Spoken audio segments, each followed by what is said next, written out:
That's Oui, good. Oui, désolé pour ce contretemps. pas de No souci. worries. Et donc, si c'est une KSI, DG de Enfa Solutions.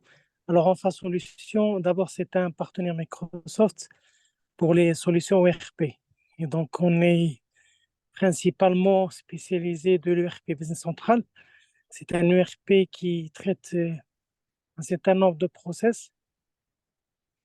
Et on parle de process achat, stock, vente, production, principalement. Mais en fait, la particularité, c'est que on a adopté cet ERP pour l'activité agricole. Mhm. Très bien. Donc, on peut gérer une exploitation et à travers cet ERP. Il permet de suivre tous les process avec un découpage analytique très fin. Et ça permet à un agriculteur ou une société agricole, une coopérative, de connaître et de suivre en temps réel l'évolution de sa production, de son coût de production, et d'aller Mhm. un peu plus dans des process de transformation, de conditionnement d'abord ou de transformation, et par la suite export ou vente en local. C'est parfait. C'est parfait. Je Et pense, dans le cas de Yacine, en fait, c'est une structure qui est une filiale d'une Un entreprise groupe, tunisienne. mhm. exactement. Qui ont déjà Exactement. une première expérience d'expansion à travers l'ouverture de filiales, je pense ici au Maroc. Et Yacine, vous avez ouvert une filiale aussi en Côte d'Ivoire ou c'est juste les équipes qui se déplacent? Alors, juste pour l'histoire, en fait, moi j'ai commencé, d'abord j'ai créé la société Enfa Solutions en 2019 et par la suite en 2020, en fait, j'ai fait la rencontre de Mehdi et de Belir, donc c'est les deux fondateurs de B2M. Ils font pratiquement la même chose que nous et ces B2M, en fait, c'est eux qui ont deux filiales en Afrique, en Côte d'Ivoire, Mhm. au Sénégal, en plus de la société tunisienne. Et donc, ils ont D'accord. rejoint le tour de table de Enfa Solutions depuis l'année dernière. Donc, on est associés tous les deux en Enfa Solutions. Excellent. C'est J'ajouterais très. juste un petit truc sur l'agriculture. On couvre aussi d'autres domaines comme par exemple tout ce qui est élevage. Donc, on a déjà ce qu'on dit un vertical pour l'activité élevage bovin et on est en réflexion euh, pour la partie volaille. D'ailleurs, la semaine dernière, il y avait la foire avicole. Mhm. Et ça se trouve que c'est un secteur qui ne dispose pas d'une solution je dirais, pour l'activité Mhm. volaille. Donc, on est encore de réflexion pour mener quelque chose dans ce sens. Ouais. Excellent. C'est très bien. C'est très bien. Ben, en tout cas, ce qui est intéressant, c'est de voir voilà, qu'il y a finalement des startups avec différents niveaux de maturité. Et donc, du coup, je pense que je solliciterai probablement Yacine lui aussi sur son expérience de scale-up, au même titre que d'autres personnes qui ont lancé leur boîte il y a déjà un petit moment, 2018. Et voilà, je partagerai avec vous un petit peu, voilà, comme Selma a dit, un mix finalement entre mon expérience d'entrepreneur. Je vous parlerai un petit peu de ma startup d'abord, mon ex-startup, pardon. Et finalement, des choses que j'en ai retirées, mais aussi des choses qui ont finalement alimenté ma vie de consultant en stratégie sur comment aider les entreprises à scale up et comment est-ce qu'on le vit aujourd'hui, même dans une entreprise comme Orange Maroc, où je travaille pour le groupe Orange, qui est, voilà, euh, qui est porté sur l'innovation, sur les partenariats avec les startups et comment finalement euh, le sujet du scale-up est un sujet qui est quand même fondamental pour pouvoir faire émerger des nouvelles solutions et de les faire adopter par le plus grand nombre de clients possible. Euh, donc, donc rapidement, finalement, pas trop passer de temps sur ma vie antérieure, mais effectivement, j'avais lancé une startup qui s'appelait SantéV, qui était dans la santé, j'avais lancé en 2014, si je dis pas de bêtises. C'est une aventure qui a duré 4 ans. L'objectif de SanTV, c'était de pouvoir diffuser du contenu dans les salles d'attente des médecins en utilisant l'affichage dynamique en tant que plateforme euh, de partage. Donc, on avait ce qu'on appelait un CMS, qui est Content Management System, qui était hébergé sur le cloud et qui partageait, qui envoyait du contenu dans les différents téléviseurs qui sont dans les salles d'attente des médecins. L'idée étant de pouvoir diffuser du contenu de qualité et du contenu approprié à l'audience qui était dans les salles d'attente pendant la durée d'attente des médecins. Donc voilà, c'est une aventure qui a duré 4 ans, qui nous a permis finalement de toucher à ce monde de l'innovation et de la start-up. Et c'est quelque chose qui, moi, jusqu'à aujourd'hui, ça restait un monde qui me passionne et que je garde un certain intérêt. Et c'est pour ça que j'ai accepté avec beaucoup de joie de travailler avec Selma et de participer à ce webinaire. Pour la petite histoire, il faut le dire aussi que voilà, j'ai fait partie de l'une des premières promotions de l'Impact Lab. Voilà, Exactement. avec On s'est plein entraîné d'autres. sur lui. Exactement. Voilà. Après quelques années, je pense que c'est rodé, donc c'est bon. Non, mais voilà. Je pense que ce qui est important, et je le dirai peut-être tout à l'heure, là, le rôle fondamental que des structures comme celle de l'Impact Lab sont importantes dans ce que vous faites aujourd'hui parce que ça vous permet de vraiment de pouvoir avoir un challenge bienveillant sur vos idées, sur votre approche, sur votre stratégie.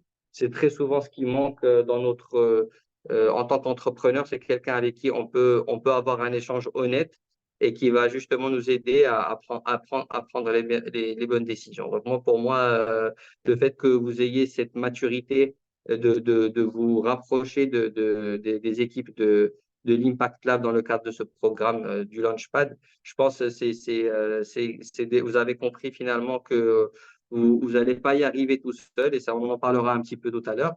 Mais voilà, le plus de personnes que vous pouvez solliciter pour pouvoir, dans les différentes phases de votre développement, le mieux c'est pour vous. Que ce soit dans la partie think, que ce soit dans la partie build ou que ce soit sur la partie manage, dans les 3 phases du cycle de vie d'une entreprise.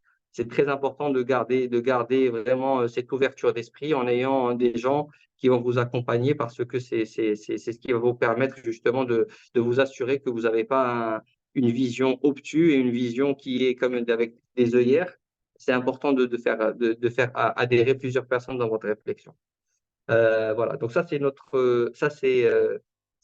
en guise d'introduction sur voilà ma vie antérieure de start-upper.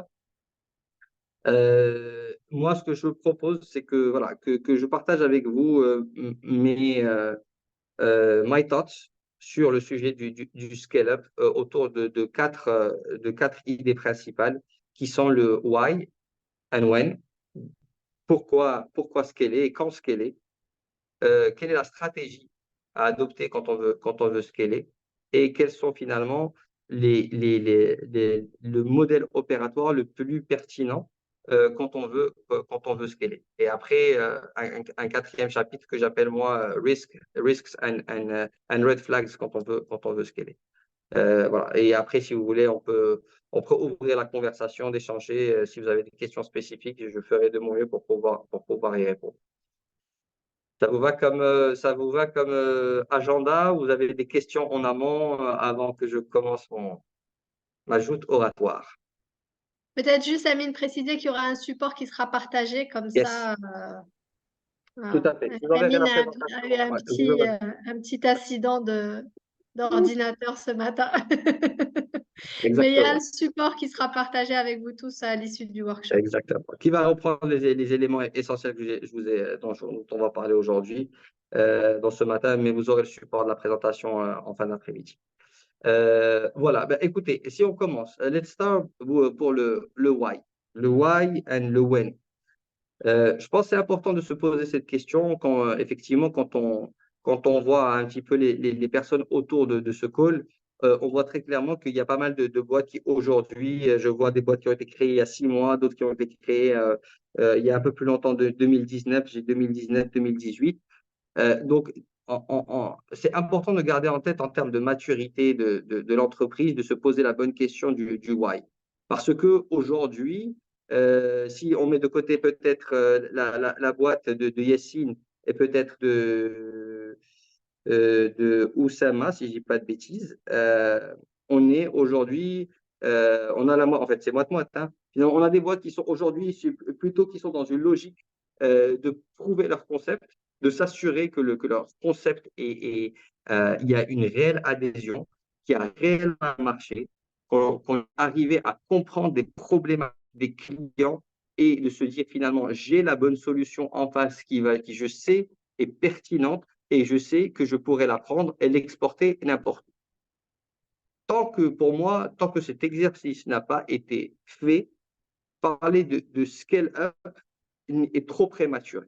D'accord? Oui, il faut le garder en tête, mais voilà, baby steps. On doit commencer on doit s'assurer que dans le cycle de vie de notre entreprise, on doit arriver à répondre tout d'abord à la première question, is there market? On parle toujours du product market fit.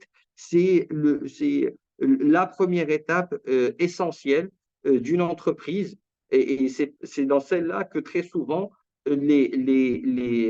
la plupart des entreprises, finalement, soit des fail, soit des decide to pivot. Je peux encore une fois donner mon expérience à moi en tant qu'entrepreneur. Quand j'ai lancé Santé V, je l'ai lancé avec j'étais persuadé que le produit et le service que j'avais était celui dont le client final avait besoin. Je me suis rendu compte along the way que c'était pas forcément le bon produit et le bon service et j'ai dû faire pivoter ma solution pour qu'elle soit pertinente. Donc, ça, pour moi, c'est le premier point à garder en tête du when, right? Donc, je parle essentiellement en face de moi, par exemple, de Saad, où je parle à Mehdi, par exemple. Aujourd'hui, votre focus devrait être solely en what should I do to make sure that que j'ai des clients qui sont pertinents et qui trouvent ma solution pertinente et qui les aident à résoudre un problème qu'ils ont réel, pas celui qu'on pense qu'ils ont un problème, mais en fait, on n'adresse pas leur réel problème. Et deux, que j'ai trouvé le business model le plus adapté qui va faire que je pourrai monétiser mon service et mon offre. Ça, c'est le step one. Après, je m'adresse aux autres entreprises qui, aujourd'hui, elles tournent depuis un petit moment. Si elles existent depuis 2018 ou 2019, ça veut dire qu'elles ont déjà un produit, un service qui a trouvé sa niche ou qui a trouvé en tout cas ses clients. Et la question qui se pose aujourd'hui, c'est have you done enough? À deux niveaux. Est-ce que, on parle par exemple sur le même pas Mehdi, la boîte qui fait de l'ERP, de l'ERP Enfa Solutions. Enfa Solutions, the way I look at it, aujourd'hui c'est une solution, ou c'est une entité qui est au Maroc, right? Je sais qu'il y a il y a la même boîte qui est en Tunisie et au Sénégal, si je me rappelle bien. Mais si on prend cette boîte-là au même titre que la boîte de Oussama, la question va se poser, c'est est-ce qu'aujourd'hui, on est suffisamment confortable de se dire on a bien adressé le marché marocain? C'est vraiment une question essentielle à se poser parce que quand on voit un peu, je vais vous raconter quelques histoires que j'ai sur le marché de l'agriculture africain.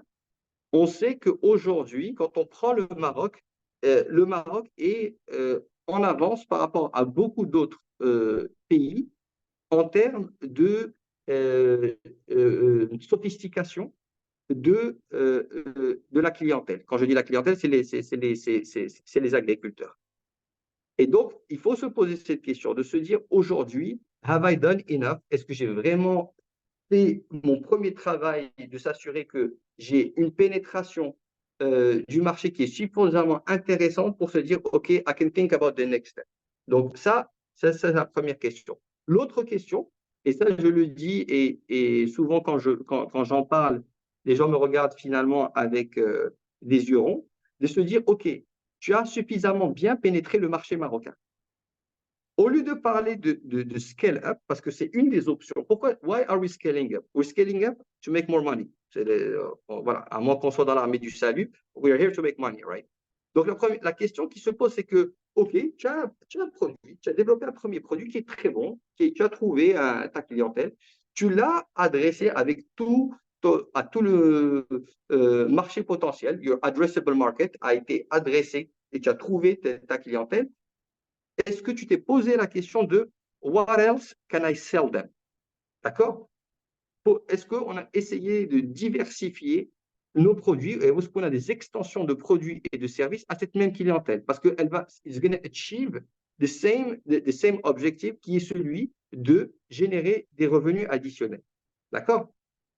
Et ça ne veut pas dire it's not one or the other. Mais ce qui est sûr, c'est que you have a captive audience, you have a captive base of clients. La question, c'est est-ce que what else can you sell to them to be able to generate more revenues? D'accord? Donc, toujours garder ces deux dimensions importantes qui sont est-ce que j'ai suffisamment first step, do I have my product market fit? Do I know I have a client that likes my product, that is willing to use it? One, and what is the business model that is actually working? Je pose ce point et je le redis. L'agriculture et la santé sont deux mondes où je rajoute dessus même l'éducation, sont trois mondes qui se ressemblent beaucoup. Pourquoi? Parce que très souvent, on a une audience ou on a une base de clients, c'est-à-dire on voit un problème, on voit qu'il y a des clients qui peuvent acheter ou utiliser cette solution, mais est-ce que cette audience qu'on a, est-ce elle a les capacités financières de pouvoir payer pour ce service ou pour ce produit? C'est pour ça que ce qui me ramène avec le point que j'ai dit qui est important, qui est do I have a business model that is actually working? Tu vois? Parce que tu prends le monde de l'agriculture, tu prends un environnement comme celui du Maroc. Aujourd'hui, sur beaucoup de projets d'agriculture et d'agritech sur lesquels j'ai travaillé en tant que consultant chez Price, finalement, on s'est nous rendu compte que pourquoi est-ce qu'il y a un marché au Maroc? Il y a un marché parce qu'il y a des subventions étatiques. Ce n'est pas parce que l'agriculteur a les capacités financières. Il a besoin de ce produit. Je parle précisément, par exemple, des produits d'irrigation. Les solutions d'irrigation, il y a eu des grosses entreprises qui se sont positionnées sur le marché. Je ne sais pas si vous les connaissez un petit peu, mais les grosses structures qu'on voit aujourd'hui qui ont pu lever des fonds, elles l'ont fait parce qu'elles ont pu profiter de projets qui ont été initiés par l'État, qui étaient sur la base de déployer ou de financer des solutions d'irrigation. Donc ça, le business model est super, super important. D'accord? Donc, une fois qu'on a the right product with the right business model, right, then we ask ourselves the question, est-ce que did I penetrate the market, my local market, d'accord, enough to think about scaling up? Et le troisième point dans cette partie-là, c'est de se poser la question et se dire, OK, one of my options, c'est indeed to scale up and look outside of my base country. Mais aussi,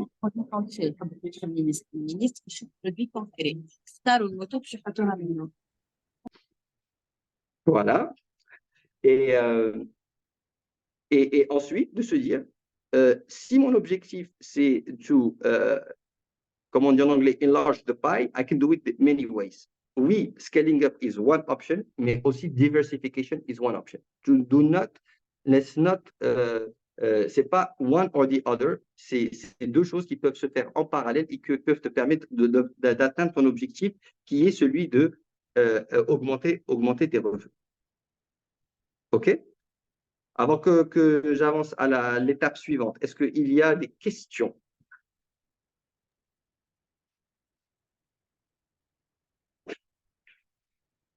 Moi, alors, moi, j'ai bien une question à poser. C'est que tu dis, il faut t'assurer que tu as... j'ai un peu deux questions autour de la même question. Donc, il faut t'assurer que tu as exploité ton marché local au maximum. Yes. Déjà, comment tu sais que tu es arrivé au bout de ton marché local, tu vois? Et après, est-ce qu'il n'y a pas, il n'y a pas une réflexion à se dire, j'ai un marché local qui est peut-être difficile et je vais être ouvert à d'autres opportunités parce que ça prend trop d'efforts de scale sur mon marché local. Je suis d'accord. Le deuxième point est un super point. Tu verras que dans ma présentation, j'ai actually I raised that specific point. Tu as tout à fait raison, hein. J'ai été formaté par l'école de cinéma, donc sa question, en fait, elle me l'avait déjà posée il y a 10 ans.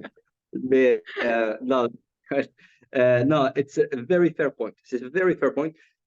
Alors, si on commence, je réponds à la deuxième question, qui est de se dire finalement, OK, le Maroc, finalement, est-ce que c'est un vrai marché ou je fais juste mon proof of concept dessus? Parce que finalement, c'est un marché compliqué.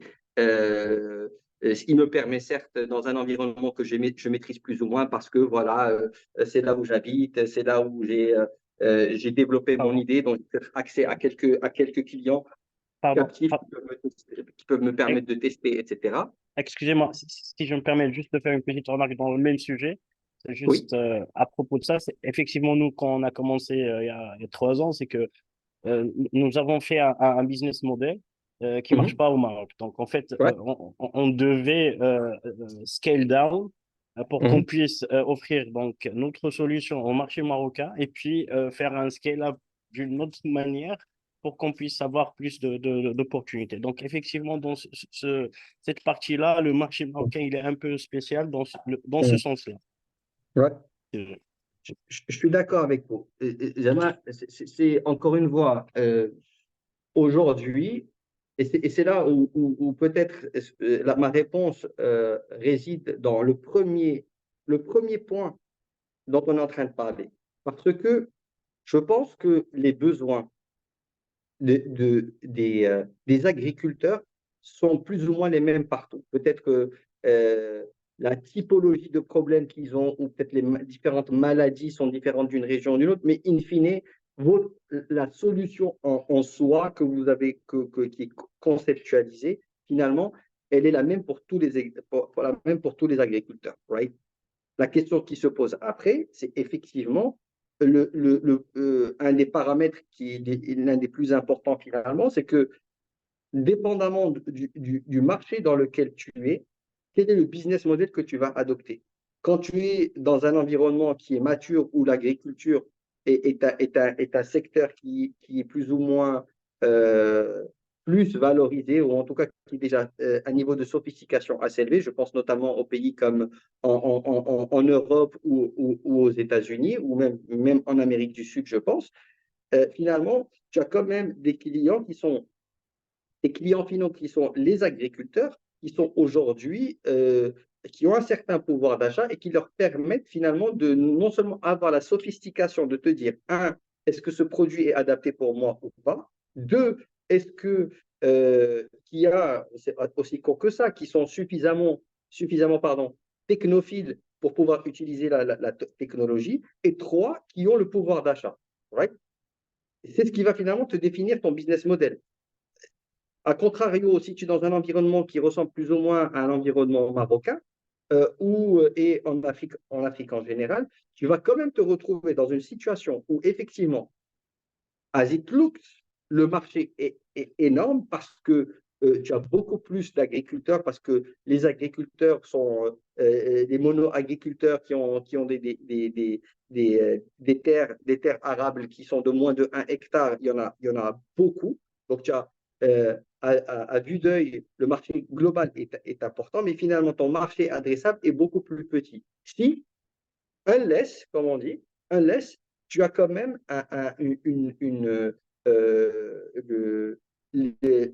l'État qui est là pour promouvoir une technologie ou une solution. Et là, du coup, finalement, ton marché, comme s'il se réouvre finalement. Right?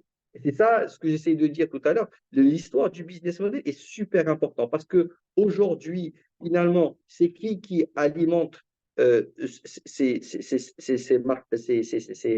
marchés-là? C'est en général les subventions étatiques sur des stratégies agricoles qui sont, voilà, qui sont définies sur des périodes de 4-5 ans.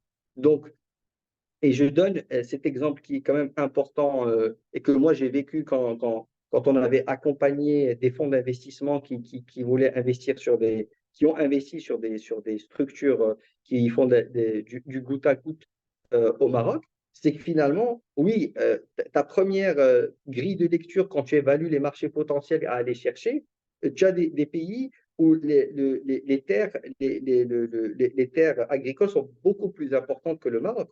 Mais en face, malheureusement, tu n'as pas de programme étatique qui a pour objectif d'équiper ces agriculteurs avec du goutte à goutte. Donc, in fine, tu as un marché adressable qui est très, très petit, qui en fait ne concerne que les gros agriculteurs qui ont une certaine taille, en termes d'hectares de terrain exploitable. Donc ça, c'est là finalement où tu te poses la question sur step one, do I have the right business model or not? Et ton business model peut-être qu'il doit être suffisamment flexible en fonction de quel marché que tu vas aller cibler, pour peu que le niveau de maturité soit le même d'une région à une autre. Donc ça, c'est le premier point.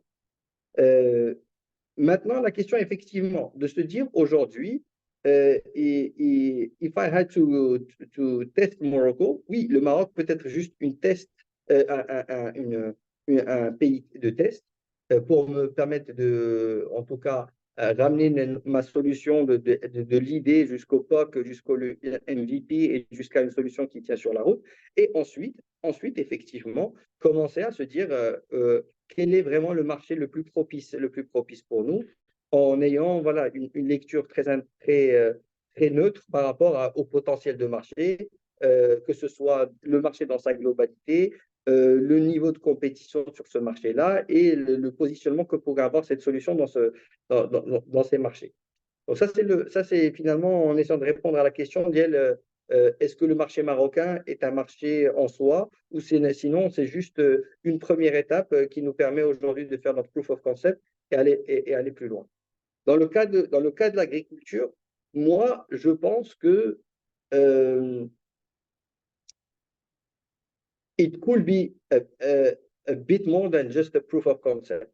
Parce que je pense très honnêtement qu'il y a un marché, qu'il y a, en tout cas, et peut-être que Selma a plus d'informations que moi, parce que je ne suis plus aussi proche du monde de la stratégie, de la stratégie agricole du Maroc. Je sais qu'il y a eu un plan Maroc Vert 2, où dedans, il y avait en tout cas, un des axes stratégiques était la technologie. Maintenant, est-ce que ça s'est traduit par voilà, des investissements plus importants ou en tout cas une ambition de pouvoir rapprocher les startups qui sont dans l'agritech vers ce secteur-là? Peut-être que c'est ma plus d'informations, mais moi, je pense qu'il y a vraiment une carte à jouer pour rendre le Maroc finalement une réelle plateforme de laboratoire pour développer des solutions adaptées aux agriculteurs avec un business model qui est supporté par le gouvernement et qui peut être exporté dans ce package-là, être exporté dans d'autres régions. Parce que je pense que ça peut faire même un win-win-win entre les start-upers, les clients locaux et l'État marocain dans son ambition d'être une plateforme pour l'Afrique. Je pense que arriver à prouver ces technologies-là et après les exporter dans le cadre bilatéral de coopération avec d'autres pays, ça peut constituer un joli win. Après, je n'oublie pas la première question qui est une question fondamentale, Selma, sur le marché. Have I done enough? Right? Have I done enough? Pour moi, par rapport aux solutions, vraiment, c'est des choses assez basiques à dire, mais aujourd'hui, n'importe quelle personne qui veut lancer un nouveau business doit le faire en connaissance de cause de c'est quoi le marché adressable. Et c'est ton marché adressable qui va te permettre de te dire par rapport à mon marché adressable, aux clients que j'ai aujourd'hui, did I scratch the surface ou j'ai finalement suffisamment de traction locally pour me dire I've done enough, je dois passer autre part. Tu vois, si j'avais mon ordinateur et mes anciennes pistes, le nombre d'hectares de terres arables,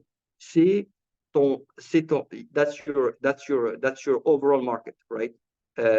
En plus de ça, il faut te dire finalement par rapport aux solutions qu'on a, qui sont les clients potentiels dont on est en train de parler, soit par typologie de terre, soit par typologie d'agriculture. Toutes ces informations, ces données, je sais qu'elles sont disponibles. Moi, je les avais beaucoup utilisées dans le passé. Je peux vous fournir des analyses qu'on avait faites, et même si elles sont outdated un petit peu, je peux les partager avec vous, mais qui vous donnent une idée du potentiel de marché, qu'est-ce qui a été fait, qu'est-ce qui n'a pas encore été fait. Et ça c'est très, très important pour vous, pour justement vous dire quelle est la réelle profondeur du marché. La réelle profondeur du marché, dans un premier temps, c'est de se dire aujourd'hui, les entreprises marocaines qui sont aujourd'hui très proches du monde de la technologie, c'est-à-dire pour moi, les sociétés qui sont dans la vente de solutions d'irrigation, etc., c'est eux qui ont fait le premier travail de venir et de se rapprocher des agriculteurs. Et au fur et à mesure, il va y avoir d'autres solutions que eux vont pouvoir placer et qui vont peut-être être des solutions que vous êtes en train de développer et qui peuvent être pour vous un moyen de créer des partenariats avec eux pour pouvoir justement déployer vos solutions le plus rapidement possible et faire du scale-up en interne. Voilà, donc je ne sais pas si j'ai répondu à tes deux questions, Sylvain. Oui, super. Mehdi, tu avais une question, j'ai vu que tu avais levé la main tout à l'heure. Oui, je voulais juste avoir une idée ou bien votre recommandation au point de vue sur si une startup commence au Maroc et elle a une opportunité dans un autre marché tel que la Tanzanie ou bien le Japon. Est-ce qu'on doit se focaliser sur le premier marché puisqu'on est early stage ou vous recommandez que nous faisions les deux en parallèle ou bien les trois? C'est une très bonne question. Est-ce que je peux dérouler la deuxième phase de ma présentation et qui va, je pense, répondre à ta question. Et si ça n'y a pas répondu, tu me reposes la question et j'y réponds. Mais c'est une très, très bonne question. Donc là, on vient de finir la première partie qui est de le why et le when. Right? Donc, we all agree on why and when. La question maintenant, c'est j'irai where. Vraiment le where. Le where aujourd'hui, on en a déjà parlé un petit peu, mais juste conceptuellement, qu'est-ce qu'on est en train de se dire? On est en train de se dire soit on a bouclé le chapitre marocain, right? On s'est dit, we've done everything that needs to be done. Et puis après, on a trois avenues. Alors, la première, c'est celle qui, aujourd'hui, beaucoup d'entreprises marocaines ont adopté, qui est finalement expand your African footprint. C'est l'approche, je dirais, aujourd'hui pour les entreprises marocaines qui a toujours été la plus naturelle, parce que voilà, tu te dis, euh, on, on- tout est relatif, hein, tout est relatif, mais beaucoup de ces pays africains aujourd'hui n'ont pas le même niveau de maturité que le Maroc et, in fine, avoir une solution au Maroc qui a été prouvée sur un marché qui est le marché marocain. Une fois qu'on va pouvoir la déployer en Afrique, on aura un marché qui est, je dirais, entre guillemets, à notre portée. D'accord? Ça, c'est la stratégie je dirais, d'expansion régionale en Afrique. Right? Option number one. Option number two, c'est de se dire finalement, je vais aller dans un marché de valeur. Un marché de valeur, c'est l'idée qu'on s'était dit tout à l'heure de euh, on comprend que le marché marocain, we proved our concept, it works, mais la réalité, c'est que les clients potentiels, vraiment les clients potentiels qui ont un pouvoir d'achat, c'est probablement des gens qui sont dans des environnements plus sophistiqués. Donc, logiquement, ça serait en Europe, aux États-Unis, où il y a réellement un marché qui est là. C'est la stratégie de recherche de valeur. Mais encore une fois, les plus et les contre quand on prend cette option-là, c'est de se dire finalement, on va aller dans des marchés qui sont plus matures où most probably the competition is higher, right? Mais aujourd'hui, c'est une option parce que tu es plus sur des marchés qui sont en termes de valeur qui sont beaucoup plus importants et je pense que c'est aussi un sujet de mindset, c'est de se dire, we're as smart as any of them, we are as competent as any of them, gérer sur ces marchés high potential, high value, and I will make my place there. D'accord? Et ça veut dire que, voilà, j'aime pas trop, je vais pas utiliser beaucoup d'analogies de sport parce que je vais pas arrêter. Donc, mais c'est un peu, voilà, quand tu es au Maroc, tu joues en Botola Pro et tu décides d'aller en Europe et aller jouer la Champions League. Oui, ça va être plus difficile. Oui, la compétition est plus importante, mais la valeur est là. Il n'y a pas de question dans ces marchés-là de te dire, ah, est-ce qu'il y a un marché ou il n'y a pas de marché? Il y a un marché, il y a de la valeur, mais it's much harder the competition is higher. Voilà. Donc, c'est un mindset de se dire, we're as good as any of them, et we're going to go there and make it happen. C'est vraiment ce mindset, vraiment. Donc, à partir de là, si tu as cette approche-là, l'avantage que tu as, qui est un avantage non négligeable, c'est que beaucoup de boîtes ont réussi à le faire à partir du Maroc, sur d'autres domaines d'activité, mais finalement, qu'est-ce que tu te dis? Tu te dis, I have my base in Morocco, d'accord, qui est où j'aurai ma plateforme technologique, où j'aurai mes équipes techniques, où j'aurai mes ressources humaines, où j'aurai tous les avantages d'un point de vue, je dirais, operating cost, locally in Morocco, et tu vas aller chercher les clients en Europe, aux États-Unis, et te dire finalement, mon avantage compétitif par rapport à la compétition, ça va être essentiellement le fait que j'ai un cost base qui est beaucoup plus intéressante que la compétition, et ça, c'est non négligeable. Donc, c'est ça, cette avenue-là, qui n'est pas encore, je pense, très ancrée dans la tête des start-upers, a besoin d'évoluer, de se dire, we will do as good as the other guys. Moi, c'est ma lecture.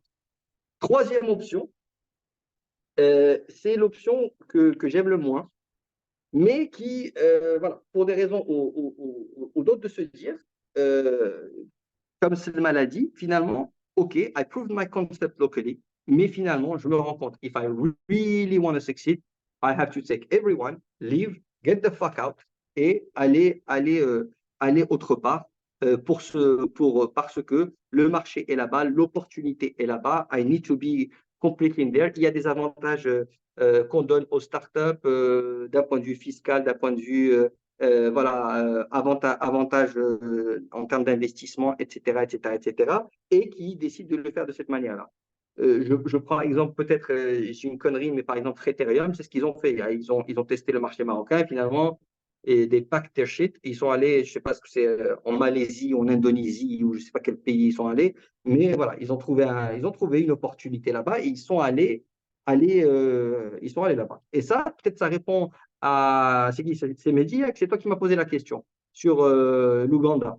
C'est ça. C'est Oui. finalement, tu as une opportunité. It's not really structured. It happened through a connection. Tu es venu, on t'a dit Ouganda, why not? Tanzanie. Tanzanie, pardon. Désolé. Voilà. Et je te dirais finalement, en répondant à ta question, dans ton évaluation, tu as deux façons de voir le monde. Right? Soit tu as cette façon de travailler qui consiste à te dire I am the master of my own plans. Donc, moi, je décide aujourd'hui de faire une expansion régionale, de faire la lecture de façon très structurée, de te dire, ah ben tiens, regardons les différents pays par rapport au potentiel de marché, par rapport au pouvoir d'achat, etc., etc. Et tu en fais, tu vas trouver 2 ou 3 pays that fit the right categories que tu t'es donné, et de là de te dire, OK, I will push my analysis sur un de ces 3 pays-là et voir s'il y a une opportunité. Ça, c'est la façon, je dirais, des consultants. Il ne faut pas trop les entendre non plus, mais en général, c'est ce que c'est l'approche la plus, je dirais, cartésienne. OK? J'ai aussi vu des gens qui ont eu une approche complètement différente, qui est de te dire, OK, je crois que le bon Dieu m'envoie des opportunités au bon moment. Et quand il y a une opportunité, je l'évalue.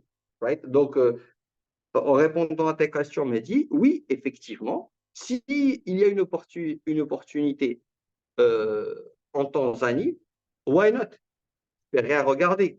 Mais encore faut-il que aujourd'hui, déjà, il faut dissocier l'opportunité économique versus déjà, toi, par rapport à ta solution, where are you? Est-ce que tu as développé une solution qui est opérationnelle, qui est déployable? Et c'est juste une question de te dire, est-ce que je commence par le Maroc ou je commence par la Tanzanie?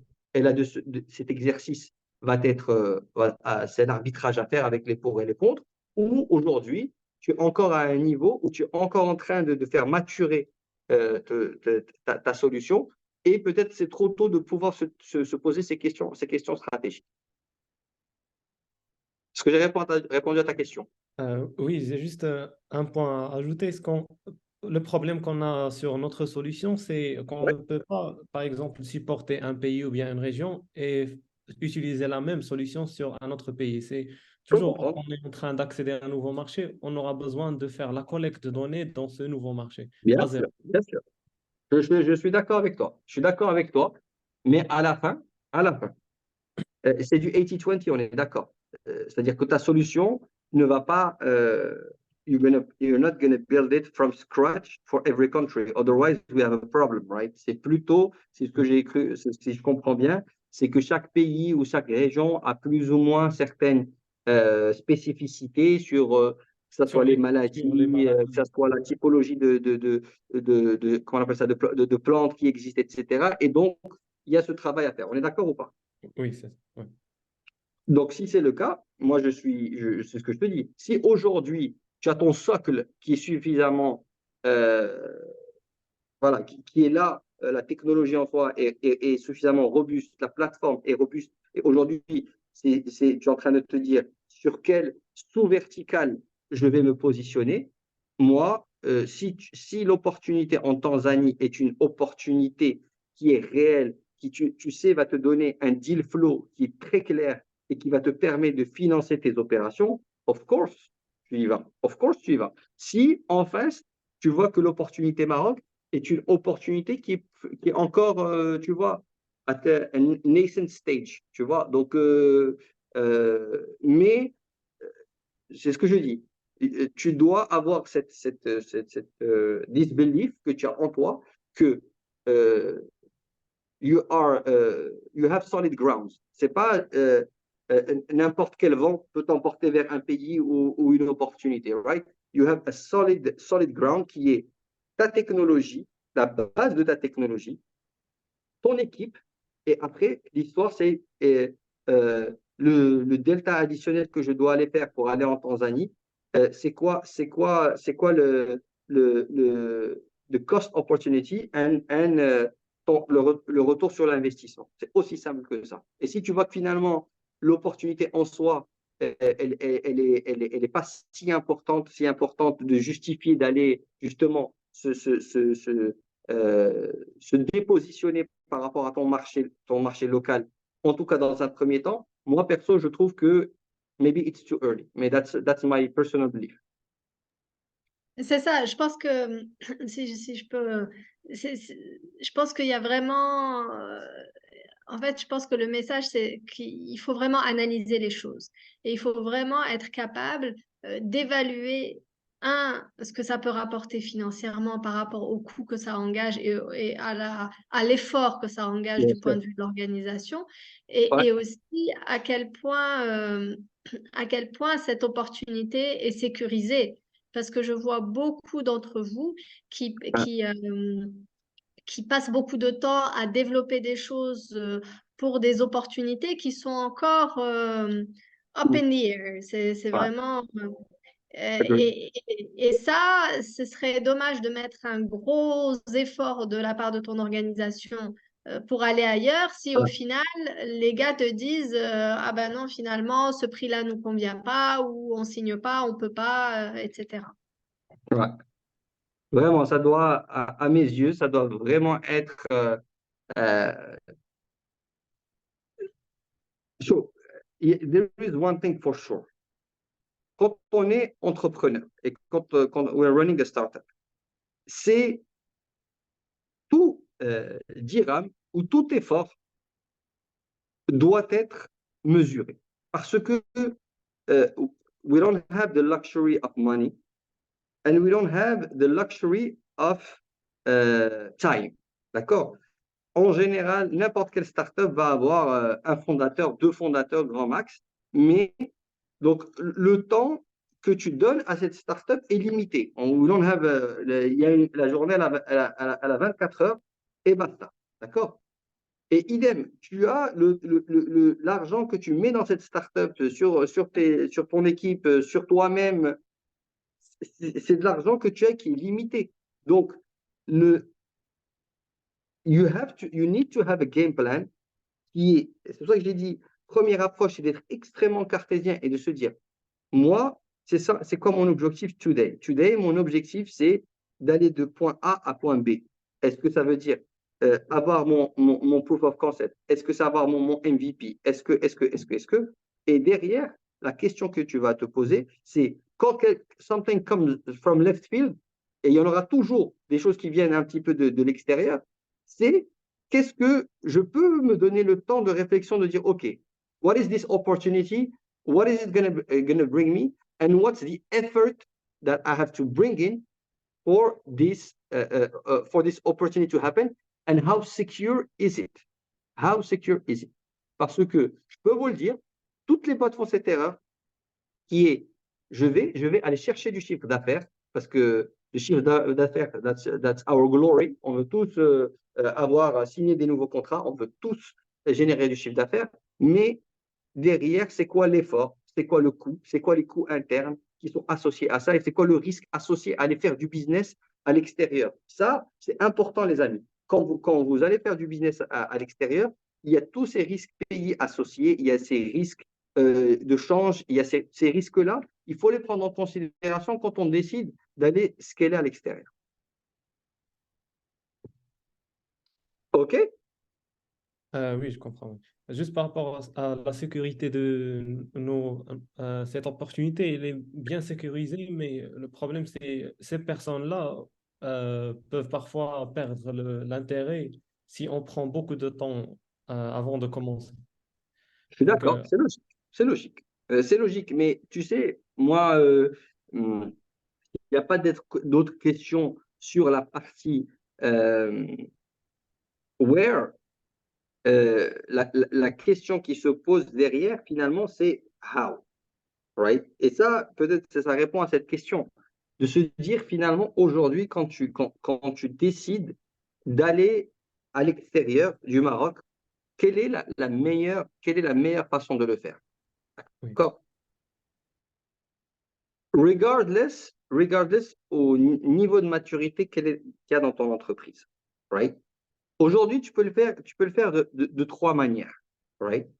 C'est que tu vas aller et te dire, OK, là, pour moi, je dirais, je pars de l'approche la moins risquée à l'approche la plus risquée.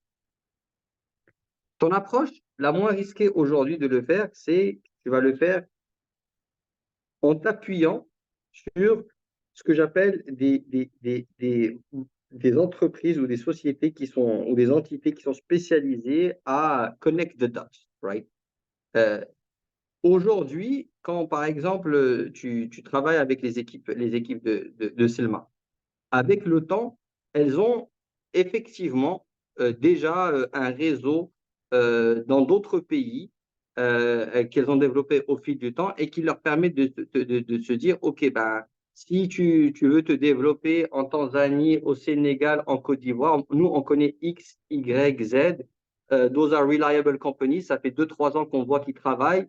We can have you meet these guys et vous pourrez vous dire trouver un terrain d'entente pour pouvoir collaborer ensemble. Tu vois, ça c'est l'approche pour moi qui est aujourd'hui la moins engaging et qui te permet finalement de rapidement, dans certains pays, aller voir où est-ce qu'il y a des opportunités ou pas. Deuxième approche, c'est l'approche industrielle, right? C'est qu'aujourd'hui, depending on what type of companies you're working with, tu vas aujourd'hui pouvoir t'associer à des entreprises qui sont basées au Maroc ou pas, mais qui ont un footprint africain, right? Je te donne un exemple. Bon, je pense que tout le monde a une idée sur cette entreprise. Mais typiquement, par exemple, l'OCP qui aujourd'hui, à travers sa branche OCP Africa, est en capacité d'avoir un footprint africain. Donc, tu peux, à travers des partenaires industriels, arriver à scaler ta solution en t'appuyant sur voilà, une structure qui a déjà un réseau, des opérations, etc., etc. Typiquement, je vous donne un exemple, par exemple, Orange. Orange, aujourd'hui, ils ont une structure qui s'appelle Orange Ventures et qui est spécialisée dans l'investissement dans les startups sur différents secteurs d'activité. Right? Et en fait, qu'est-ce qui se passe? C'est que chaque fois qu'il y a Orange Ventures qui investit, la question se pose sur les 17 filiales de la région, Middle East and Africa, c'est comment est-ce qu'on peut prendre cette startup et la faire travailler avec les différentes filiales. Donc, certaines filiales disent oui, elles lèvent la main, disent oui, solution qui m'intéresse, j'aimerais bien la tester. D'autres qui disent non, non, on a une solution similaire sur laquelle on travaille déjà, pas besoin. Donc, par exemple, typiquement, quand on prend Dabadoc, il y a eu un investissement qui a été euh, par Orange Ventures et qui, derrière, a permis à nos amis de Dabadoc de non seulement travailler avec Orange Maroc, avec Orange Tunisie et avec Orange Côte d'Ivoire. Tu vois? Donc, la piste de partenariat industriel est une piste qui, je trouve, est intéressante parce que ça te permet, sans prendre trop de risques, de pouvoir déployer ta solution à travers un partenaire. Le risque associé à ça, c'est quoi? C'est que quand même, très souvent, les partenaires industriels n'ont pas forcément les mêmes enjeux que les partenaires, que les startups. Parce que, voilà, tu prends OCP, son objectif, c'est de vendre du phosphate à très haut volume. Donc, très souvent, quand tu viens et tu te positionnes sur un partenariat avec eux, parfois c'est un peu compliqué parce que ça prend un peu trop de temps, parce que c'est pas forcément en 100% en ligne avec tous les personnes qui travaillent à l'OCP. Donc, il y a ce risque que quand tu fais avec un partenaire industriel, oui, tu prends pas beaucoup de risques d'un point de vue investissement pour pouvoir déployer parce que eux ont ces capacités-là, mais tu risques de rentrer dans des lourdeurs typiques que tu vas retrouver chez les industriels qui peuvent rendre le travail un peu plus compliqué. Et après, tu as la troisième approche qui consiste à se rapprocher un peu plus des VCs, donc les venture capitalistes qui sont connus, qui investissent en Afrique. Et eux, du coup, parce qu'ils ont dans leur portfolio différentes entreprises qui font plus ou moins la même chose dans différents pays, eux, du coup, peuvent vraiment faire connecter les dots entre ce que tu fais toi et ce que fait quelqu'un dans un autre pays et de voir comment c'est quoi les synergies qui peuvent être générées entre les différentes portfolio companies. Donc ça, pour moi, ça devient une réelle opportunité de pouvoir justement scaler ton business à travers trois types de partenariats. C'est les trois dont je vous ai cité. Est-ce que ça répond partiellement à ta question? Oui, bien sûr. Et aussi, ça nous a donné une idée de commencer par ces partenariats stratégiques tels qu'avec l'OCP Africa, Farmer Centric. Et, on a déjà essayé de les approcher, mais je pense qu'on doit se focaliser sur ça pour pouvoir, comme des shortcuts, pour pouvoir moins investir, puisqu'on n'est pas, on n'a pas Je suis encore. d'accord. Je suis Ouais. d'accord. Et voilà.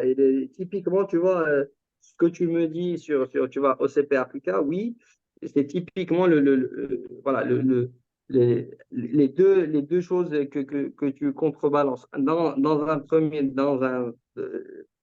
oui, ils ont un footprint qui est très intéressant et qui peut permettre d'aller plus vite. Mais la question, c'est est-ce que, aujourd'hui, est-ce que OCP Africa a pour vocation de déployer la technologie en plus de leur solution, je dirais, traditionnelle dans les pays de OCP Africa, à voir, je ne sais pas. Et deux, qu'une mécanique, ça ne va jamais être rapide, tu vois, au même rythme qu'une startup, tu vois. Donc ça, c'est à garder en tête, mais encore une fois, ce qui est sûr, c'est que euh, je reviens vraiment sur Mehdi, c'est un truc très important de se poser cette question au CED. Je ne sais pas à qui je parlais, mais euh, le when est super important. Right? Parce que, encore une fois, tu vois, je vous ai donné trois pistes. Si toi, en tant que fondateur ou cofondateur, tu passes ton temps à parler à ces trois types de structures et tu prends chaque typologie de structure et tu as 4-5 acteurs dedans, ben, tu vas passer beaucoup de temps à cramer du temps, à essayer de travailler avec ces gens-là, alors que tu pourrais passer ton temps à faire autre chose. Donc, c'est très important d'être très chirurgical et très égoïste, vraiment. Peut-être le bon mot, c'est égoïste dans ta façon dont vous traitez vos partenariats stratégiques. Parce que il ne s'agit pas juste je ne sais pas, tu te retrouves dans un événement avec en entreprise X qui te dit, ah ben oui, votre solution, elle est intéressante, euh, on devrait peut-être travailler ensemble. Il faut que toi, même toi, tu sois critique par rapport à ces gens-là. Qu'est-ce qu'ils vont m'apporter? Est-ce qu'ils sont structurés pour? Est-ce que je sais que si je vais travailler avec eux, ça va me rapporter de l'argent ou c'est juste un truc sympa pour eux? Il faut que toi, tu sois extrêmement critique dans tes choix stratégiques que tu fais. Parce que un partenariat stratégique, c'est un partenariat qui va te sceller sur une longue période. Donc, ça peut plus être à un moment donné un problème pour toi qu'une opportunité de te développer. Et c'est pour ça que moi, très souvent, je dis très souvent aux startups qui sont qui approchent par exemple le groupe Orange dans le cadre de partenariat, je leur dis, guys, ne parlez pas de partenariat, de JV, de trucs comme ça, off the table. On commence, on fait un partenariat commercial. D'accord? On fait un partenariat commercial, ça fonctionne, on réévalue dans 6 mois et on discute autre chose après. Donc, ça, c'est super important. Le partenariat commercial, c'est typiquement le quick win pour tester est-ce que les gars en face sont sérieux ou sont pas sérieux. Les gars, ils disent non, il faut qu'on fasse un truc englobant, il faut qu'on fasse plein de trucs, investir. I will never do it. Never ever. Parce que, voilà, analogie de mariage, tu commences, you're dating, you're engaged, you get married. Tu vas pas on vient de se rencontrer à vouloir essayer de trouver une piste de mariage. There are a lot of things that you can do in between to test the relationship, to make sure that there is a real opportunity there, to work together et après aller plus vite. Donc ça pour moi, ma reco sur les partenariats stratégiques, comment the best way to go about it. Et aussi peut-être juste un point par rapport au cas de Mehdi en particulier, c'est que tu discutes déjà plein de choses avec la sphère OCP, UM6P, etc. Et d'ailleurs, c'est vrai pour tous, parce que sur ce sujet-là, à un moment donné, vous allez être en contact avec une des tentacules OCP. Et c'est un groupe énorme où il y a plein de choses qui se passent en parallèle. Où finalement ils ont beaucoup de ressources, donc le fait d'explorer une piste pour eux, ça leur coûte rien. Enfin, ce que ça leur coûte, c'est minime par rapport à l'ampleur du groupe, mais pour vous, c'est quelque chose de très impactant dans votre activité et dans votre organisation. Donc il faut faire attention de ne pas, comme dit Amine, déjà de filtrer, de savoir avec qui il faut avancer, avec qui vous dites pas tout de suite ou plus tard, en fonction de à quel point vous pensez que l'opportunité en face est sérieuse et les gens en face de vous sont engagés. Mais il y a aussi une notion de dire, je n'explore pas 15 pistes en parallèle parce que vous allez vous épuiser en faisant ça. Ouais, tout à fait. Tout à fait. Et pour aller dans le même sens que Selma, j'irai encore plus loin. C'est-à-dire que quand tu es en train tu as ton objectif, tu as un objectif de croissance, tu as un objectif de développement de produits, tu dois d'abord avoir ton objectif et te poser la question, le partenariat que je vais faire, est-ce qu'il me permet d'atteindre cet objectif-là? Tu ne dois pas inverser le truc de te dire, ah ben tiens, il y a cette opportunité, laisse-moi voir ce que ça peut m'offrir. Parce que si tu fais ça, tu peux chaque fois vraiment te déstabiliser ou en tout cas de te désorienter par rapport à un objectif que toi-même tu t'es donné.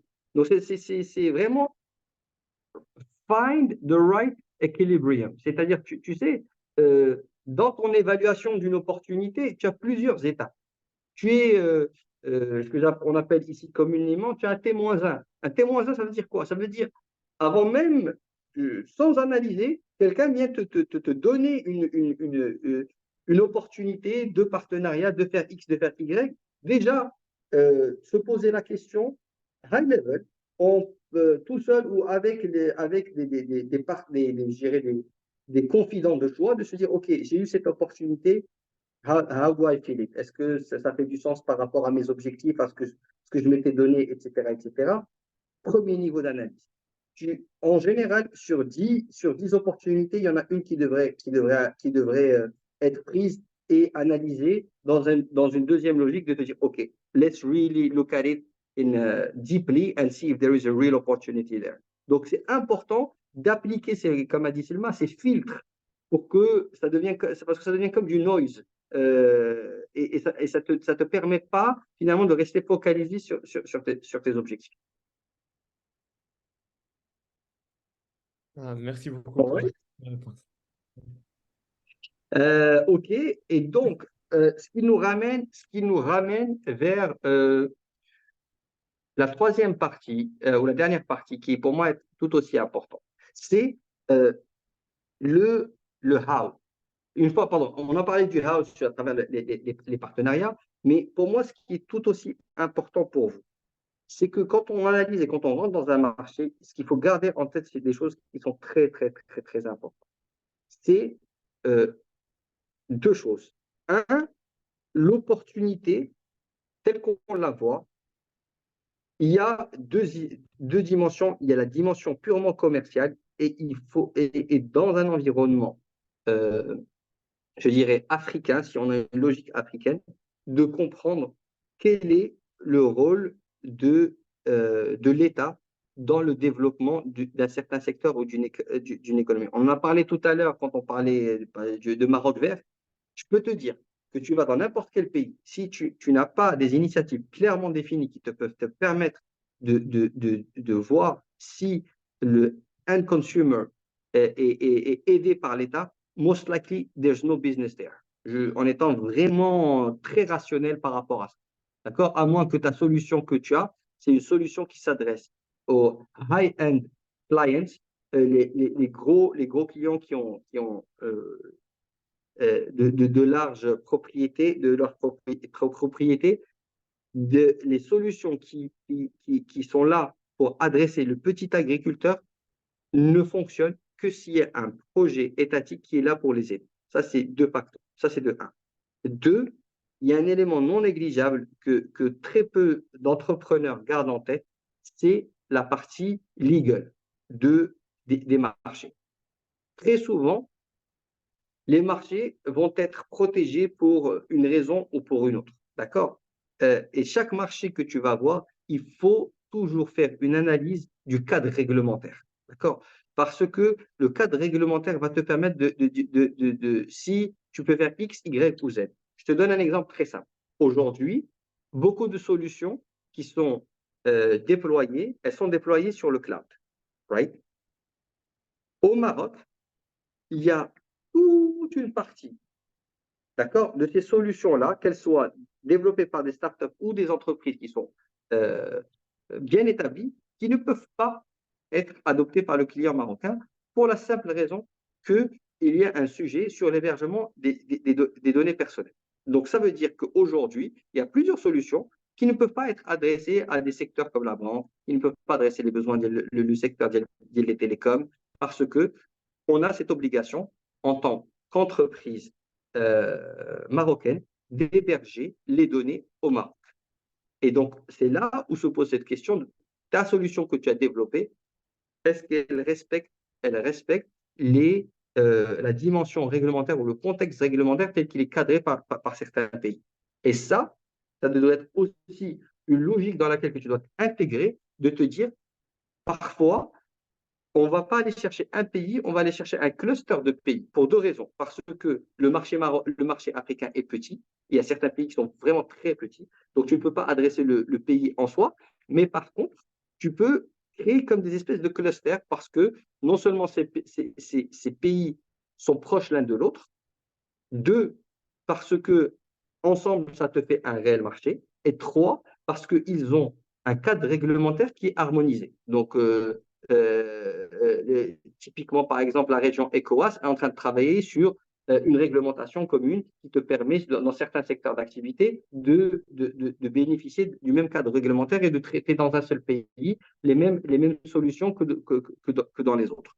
Donc ça, c'est très, très important. Quand on fait l'analyse de l'opportunité, de garder en tête la dimension étatique et la dimension réglementaire, qui sont deux points importants qui très souvent, parfois, ça devient comme des obstacles plutôt que des opportunités qu'on a à vue d'œil. Je vous donne un dernier exemple et peut-être qu'on peut closer sur ça, on fait question-réponse. C'est typiquement moi, avec mon scope un peu à l'américaine, un peu comme voilà, toutes les startups euh, qui se sont créées aux États-Unis, tu te dis, ouais, au lieu de demander la permission, je devrais plutôt faire ce que j'ai à faire et après m'excuser d'avoir fait quelque chose qui n'est pas adapté à la réglementation locale. Aujourd'hui, quand tu prends par exemple le Maroc, et beaucoup de pays d'Afrique francophone surtout, tu vois par exemple que le marché des fintech est complètement, je dirais, tué. Pourquoi? Pour la simple raison que le cadre réglementaire est tellement strict que tu ne peux pas, ça ne te donne pas l'opportunité à des startups qui sont dans ce secteur-là de se développer, pour toutes les raisons du monde. Donc, quand tu vois, par exemple, aujourd'hui, je peux poser la question à Selma, est-ce qu'il y a vraiment des fintech au Maroc? La réponse est non. C'est pas parce qu'il n'y a pas de marché. Il y a un vrai marché. Mais la réglementation va à l'encontre du développement de l'innovation. Donc ça, c'est très, très, très important de garder ça en tête quand vous vous lancez dans une nouvelle région, de se dire, est-ce que le cadre réglementaire est favorable ou pas par rapport aux différentes choses qu'on veut faire. Voilà, donc c'était my words of wisdom. Je ne sais pas s'il y a d'autres questions. Merci, Amine. Je t'en Je Oui, laisse la parole. Oussama, vas-y. oui, je voulais justement parler de Deep Leaf parce que c'est un produit qui est très, je pense, qui est très technologique. Et puis, pour Deep Leaf, je pense un partenariat stratégique, par exemple, avec des gens qui fabriquent des machines, comme par exemple nous, à titre Ouais, d'exemple, ça va donner plus d'opportunités parce que c'est un produit complémentaire. Par exemple, tout à moi, fait. je fabrique, par exemple, une machine avec Ouais, des détections, etc. Et je peux mettre, par exemple, en plus, un système pour détecter les maladies en même temps du traitement, c'est-à-dire le monsieur, il fait le traitement, en même temps, il détecte qu'est-ce qu'il a comme maladie, est-ce que tout va bien, etc. Je pense tout à fait. des produits complémentaires, c'est ce qu'il ne faut pas négliger, je pense. Ah, je crois que peut-être que je l'ai dit tout à l'heure. Pour moi, c'est vraiment, euh, c'est vraiment très, très important. C'est très, très important. Je voulais dire, effectivement, c'est ce que j'avais dit tout à l'heure par exemple, j'avais moi donné l'exemple des entreprises qui sont spécialisées dans la distribution de solutions d'irrigation, mais c'est tout à fait valable sur ce que tu dis, Oussama, aussi, que voilà, non seulement elles ont déjà fait cet exercice, donc comme toi, il y a déjà voilà, une base de clients. L'opportunité, c'est de pouvoir diversifier, ça revient au point dont on avait parlé, qui était de la diversification de tes produits. Toi, ça te permet de diversifier. Deep ça lui permet d'avoir un point d'entrée sur une base de clients déjà existante. Ça, c'est de un. Et deux, ce qui est tout à fait, Jama, c'est un win-win pour vous deux. Pourquoi? Parce qu'il n'y a personne qui va te comprendre plus qu'un autre start-upper finalement. Parce que voilà, vous avez les mêmes enjeux, vous êtes plus ou moins au même niveau de maturité, vous comprenez vos challenges mutuellement et vous allez trouver finalement les bonnes synergies, pour pouvoir travailler ensemble. Donc, bien sûr, pour moi, c'est un point important et ça rejoint aussi le point dont on a parlé tout à l'heure qui était que un des points importants pour pouvoir scaler, c'est d'identifier soit à travers des structures comme des structures de Selma, qui a un réseau déjà étendu et qui a déjà plusieurs startups qu'elle connaît, qui fait plus ou moins la même chose, qui peut faire le lien, mais aussi les VCs qui sont spécialisés dans les startups, qui ont dans leur portfolio déjà des boîtes qui font des choses similaires et qui vont voir les synergies qui peuvent être créées. Donc, complètement aligné avec toi, Oussama, sur le point que tu viens de mentionner. Ah, oui, bien sûr. Et de manière générale, ça vous permet à tous les deux d'aller plus vite et de construire des barrières à l'entrée plus fortes par rapport à d'autres acteurs qui viendraient essayer de se développer sur les mêmes activités ou les mêmes problématiques marché. Ah oui, et d'autre part, selon notre dernière visite à la ferme à Dakhla des domaines, on a aussi constaté qu'il y a des autres opportunités qu'on peut partager avec vous, qu'on peut cibler nous les deux pour pouvoir les traiter. Par exemple, il y a un problème pour faire entrer notre solution, la caméra multispectrale dans le champ, elle doit être étanche, donc, car ils vont comment dire, la diaqmoha. Hmm. Oui, donc on aura besoin de faire un châssis qui est étanche pour la caméra multispectrale pour qu'ils puissent l'entrer sur la serre, car ils ont Hmm. très, Un très- protocole oui, de désinfection, c'est ça? oui, oui. Donc ça, c'est d'une part, et d'autre part, on aura aussi on aura besoin d'automatiser la solution pour le traitement. Mhm. Euh, donc, on a aussi un problème dans le jet de pesticides. Il y a par exemple des problèmes quand on jette par exemple le pesticide sur une plante, il y a un risque qu'il se jette sur l'autre plante de l'autre côté. Mhm. Ou bien, oui. Donc, on peut voir comment on peut faire une collaboration afin d'utiliser les deux solutions sur une solution, par exemple. Nous faisions la Ouais, ça, détection. ça serait un grand win du programme, de mon point de vue. Est-ce que d'autres personnes ont des questions? Saad, Yacine, est-ce que vous avez des questions pour Amine? Non, non, en fait, moi personnellement, non, pas de question, mais je me retrouve dans certaines choses qu'a partagé tout à l'heure Amine, dans le fait du partenariat. Je vais raconter rapidement l'histoire avec B2M, qui est aujourd'hui notre associé. C'est qu'en fait, on a effectivement, on n'a pas parlé de partenariat au tout début, on a parti d'une opportunité commerciale. Tout Et à on a fait. fait l'opportunité commerciale, on a réussi l'opportunité commerciale, on a trouvé qu'il y a une affinité de personnes, donc on est sur les mêmes, je dirais, des orientations personnelles et professionnelles, pas uniquement, je Mhm. dirais, on sait que dans le business, il y a deux choses qui rentrent en jeu, pas uniquement l'unité personnelle, elle était très importante. À partir du moment où on a réussi cette partie-là, on est passé à un vrai, c'est même pas un partenariat, mais c'est une association, d'accord, et qu'aujourd'hui, alhamdoulilah, il se passe dans de bons, je dirais, conditions, parce qu'on a satisfait les premières, je dirais, étapes. J'ajoute à ça par rapport au scale je dirais au scale. Et moi, en fait, c'est aussi par une étape par laquelle je suis passé, c'est qu'au tout début, on étant, je dirais pas nombreux, on étant deux, trois personnes, d'accord? Et des projets de Mhm. RP dans je dirais, dans des structures, je dirais moyennes et grandes, ça demande des moyens humains, surtout moyens humains, qui sont très importants.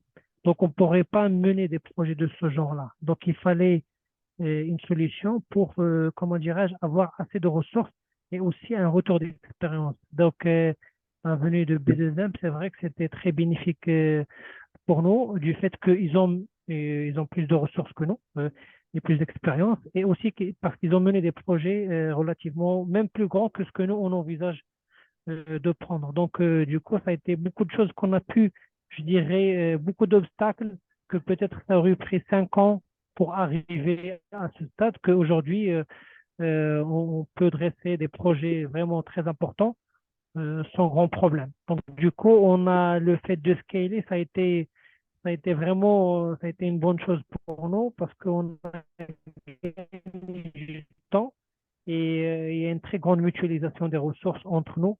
Du coup, quand il y a un projet, moi, j'ai pas de ressources, assez de ressources, donc je peux prendre des ressources de chez B2M. Et il y a, par exemple, là, il y a un projet qu'on va, Inch'Allah, démarrer justement en Afrique qui a été décroché via notre solution. Au lieu comment dirais-je, démobiliser une ressource qui va partir du Maroc vers un pays africain, ça va être très difficile, ça va être une première expérience pour nos consultants. Donc, on va prendre un consultant qui a déjà fait l'expérience en Afrique, qui va au moins prendre ce premier projet. Et le deuxième, c'est là où on va impliquer nos propres ressources marocaines. Donc voilà, grosso modo, ce Excellent. que je voulais partager avec vous. Merci, merci pour le partage, Yacine.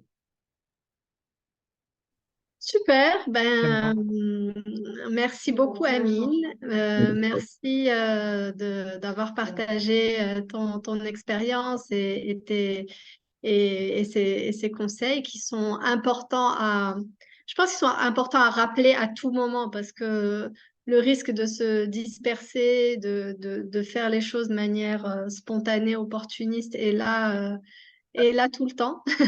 Donc, c'est bien d'avoir ces idées en tête et de les remettre, de se les remettre en tête régulièrement. Mais en tout cas, ravi d'avoir partagé ce moment avec toi. Merci à tous pour votre Merci tout le monde. présence ce matin. Bon Et comme courage à vous. promis, on vous partagera les slides dans la journée. Super. Ben, bon courage à tout le monde. Je vous souhaite beaucoup de succès à tous et puis restons en contact. Ça marche? Super. Merci Amine. Ciao. Bye. À très bientôt. Thanks.